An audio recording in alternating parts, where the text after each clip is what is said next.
व्यवस्था और तंत्र यानी सिस्टम जनता के लिए और जनता द्वारा चुना ऐसा सिस्टम जिसके द्वारा भारत के सभी नागरिकों को समानता, स्वतंत्रता और बंधुता का भाव दे।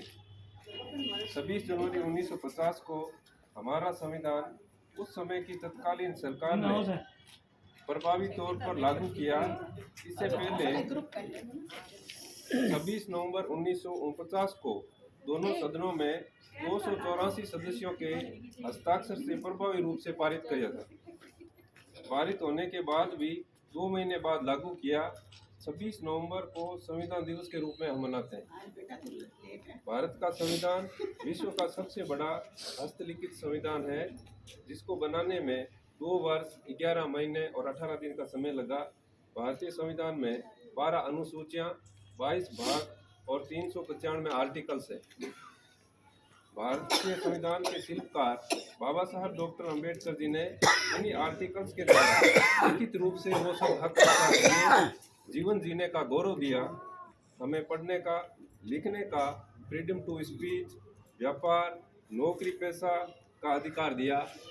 साथ ही सभी महिलाओं को पढ़ने, लिखने, नौकरी करने का हक अधिकार दिया। संविधान से पूर्व तक महिलाओं को पढ़ने का अधिकार नहीं था, उन्हें सिर्फ चूल्हे चौके तक सीमित रखा जाता था। आज महिलाएं चूल्हे चौके से निकलकर आसमान की ऊंचाइयों तक उड़ी, तो वो सिर्फ और सिर्फ बाबा साहब के बनाए भारतीय संविधान की बदौलत है। मैटरनिटी लीव हो, ग्रेच्युटी भत्ता हो, कार्यस्थलों पर 12 घंटे से घटाकर 6 घंटे करना हो, यहाँ तक कि सेना में भी महिलाओं के लिए स्थान आरक्षित रखे। बाल विवाह रोकने, पुनर्विवाह करने, अपनी मर्जी से शादी करने, गोद लेने का अधिकार, पिता की संपत्ति में अधिकार, ये सब बाबा साहब की देन है। कहा है, रुतबा मेरे सिर को तेरे संविधान से मिला है, ये सम्मान भी मुझे तेरे संविधान से मिला है। औरों को जो मिला है वो मुकद्दर से मिला होगा, हमें तो मुकद्दर भी तेरे संविधान से मिला है। बहुत खूब। भारत के संविधान की प्रस्तावना के साथ मैं अपनी बात को विराम दूंगा।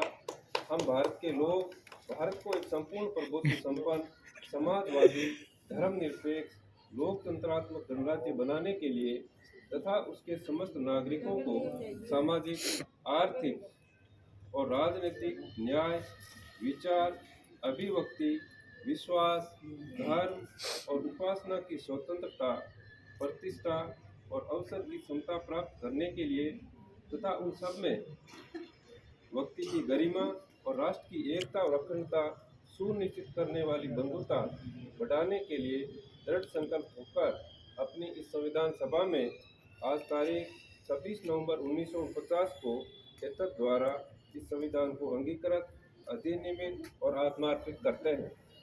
बहुत बहुत शुक्रिया। जय संविधान। जय भारत माता की।